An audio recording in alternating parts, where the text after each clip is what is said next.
Assalamualaikum warahmatullahi taala wabarakatuh. Nama saya Lukman Hakim, Prodi Ilmu Al-Quran dan Tafsir, Sekolah Tinggi Agama Islam Al-Fitrah Surabaya. Baik, terima kasih kepada Dewan Juri, kepada panitia yang telah memberi saya waktu untuk mempresentasikan artikel saya yang berjudul Toleransi Antar Umat Beragama sebagai Upaya Preventif Tindakan Rasisme Perspektif Al-Quran. Baik, langsung saja. Bisa dilihat di slide-nya. Di situ saya cantumkan latar belakang masalah. Salah satu faktor yang menyebabkan tindakan rasisme di masyarakat yaitu adanya media sosial. Jadi masyarakat itu memilih kabar atau ceramah dan juga isu tentang keagamaan dari media sosial dengan langsung percaya begitu saja tanpa mengetahui sumber atau referensinya yang asli. Kemudian yang kedua, masyarakat lebih memilih bahan bacaan dari suatu golongan atau kelompok yang ia sukai seperti itu, sehingga menolak sumber atau referensi dari kelompok lainnya. Jadi ketika ada pendapat atau referensi yang berbeda dengan kelompok yang dianutnya, mereka lebih cenderung meremehkan atau bahkan menghina kelompok yang lain. Dan ini kerap kali terjadi di daerah saya, terutama di Sampang dan di Sumeneb. Baik, di situ bisa dilihat di slide berikutnya, saya juga menyantumkan kasus rasisme baru-baru ini di Indonesia, yaitu kasus rasisme yang dilakukan oleh Ambrosius Nababan kepada Natalius Pigai yang menyandingkan foto Natalius Pigai dengan gorila, ya, yang kemudian memicu adanya viral di media sosial. Kemudian Yusuf Henuk juga diduga melakukan tindakan rasisme kepada Natalius Pigai. Ia menyandingkan foto Natalius Pigai dengan gambar monyet yang bercermin, yang kemudian juga disertai dengan narasi yang bernada rasis, ya, di Twitter. Kemudian ada juga Abu Janda, ya. Abu Janda pun juga melakukan tindakan rasisme kepada Natalius Pigai. Selain itu, ia juga diduga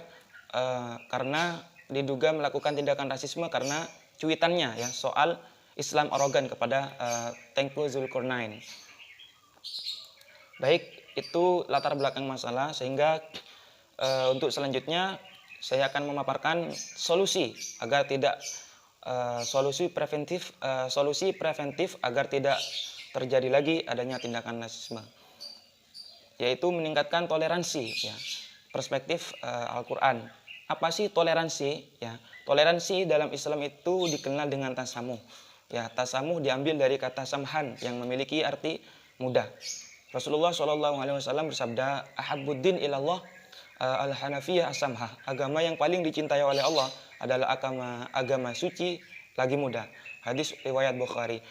Sementara toleransi secara terminologi yaitu memberi kebebasan kepada sesama manusia atau kepada sesama warga masyarakat untuk menjalankan keyakinannya dan mengatur hidupnya masing-masing. Namun ada catatan, selama tidak melanggar syarat-syarat atas terciptanya ketertiban dan perdamaian dalam masyarakat. Kemudian landasan toleransi dalam Islam.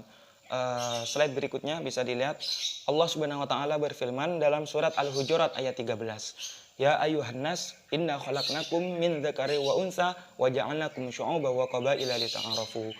Sesungguhnya, ya wahai manusia, sungguh telah kami ciptakan kamu dari seorang laki-laki dan seorang perempuan, yang mana kemudian kami jadikan kamu berbangsa-bangsa dan bersuku-suku. Tujuannya itu untuk saling kenal mengenal.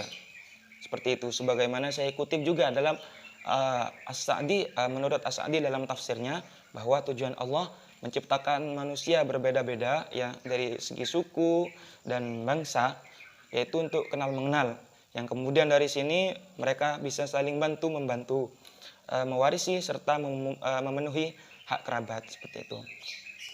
Dan perlu diketahui bahwa inna akramakum indallahi atqakum. Sesungguhnya yang paling mulia di sisi kalian, dari sisi Allah, adalah yang paling bertakwa padanya. Bukan karena golongan, bukan karena memiliki golongan yang hebat, Bukan, karena yang paling bertakwa.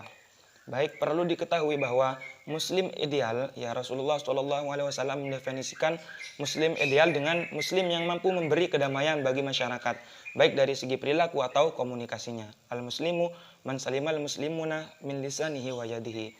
Jadi meskipun di media maya atau tidak, maka kita harus menjaga lisan dan tangan atau perilaku kita, tidak menyebarkan hoax, tidak menyebarkan narasi yang bernada rasis yang kemudian dapat menyebabkan perpecahan, kemudian juga menjaga ya lisan kita tidak menyebarkan video seperti itu yang memprovokasi dan lain sebagainya. Kemudian analisis surat Al-Hujurat ayat 13. Jadi nilai toleransi yang terkandung dalam surat Al-Hujurat ini dapat memberi manfaat sangat besar.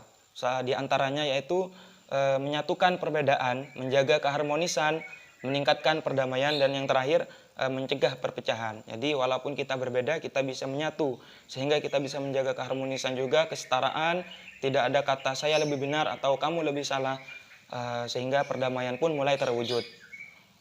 Kemudian lantas bagaimana Islam menanggapi kasus rasisme ya? Rasisme itu dilarang dalam Islam ataupun negara juga. Allah SWT berfirman dalam Al-Hujurat ayat 11 ya. Wahai orang-orang beriman, janganlah suatu kaum mengolok-olok kaum yang lain, karena bisa jadi mereka yang diolok-olok itu lebih baik dari mereka yang mengolok-olok. Begitu juga negara. Negara juga melarang adanya tindakan kasus rasisme sebagaimana tertera dalam Undang-Undang Republik Indonesia nomor 40 tahun 2008 tentang penghapusan diskriminasi ras dan etnis. Baik, kemudian selanjutnya yaitu salah satu upaya juga untuk mencegah adanya tindakan rasisme yaitu tidak menyebarkan narasi yang mengandung unsur sara, suku, agama, ras atau antar golongan, walaupun itu mengandung maslahah ya, karena dampaknya begitu besar, yaitu dapat terjadi adanya konflik yang kemudian bermuara pada kebencian dan perpecahan. Sebagaimana yang kita ketahui juga kasus di Maluku atau di Sampit yang dipicu dengan adanya narasi provokasi dan narasi yang atau tindakan yang rasis seperti itu. Maksudnya tindakan atau pandangan yang didasari dengan pikiran sentimen kepada suku, agama, ras, dan antar golongan. Baik, mari kita tingkatkan toleransi antar umat beragama sehingga perdamaian mulai meningkatkan perdamaian dan mencegah perpecahan. Baik, itu saja yang bisa saya sampaikan. Assalamualaikum warahmatullahi taala wabarakatuh.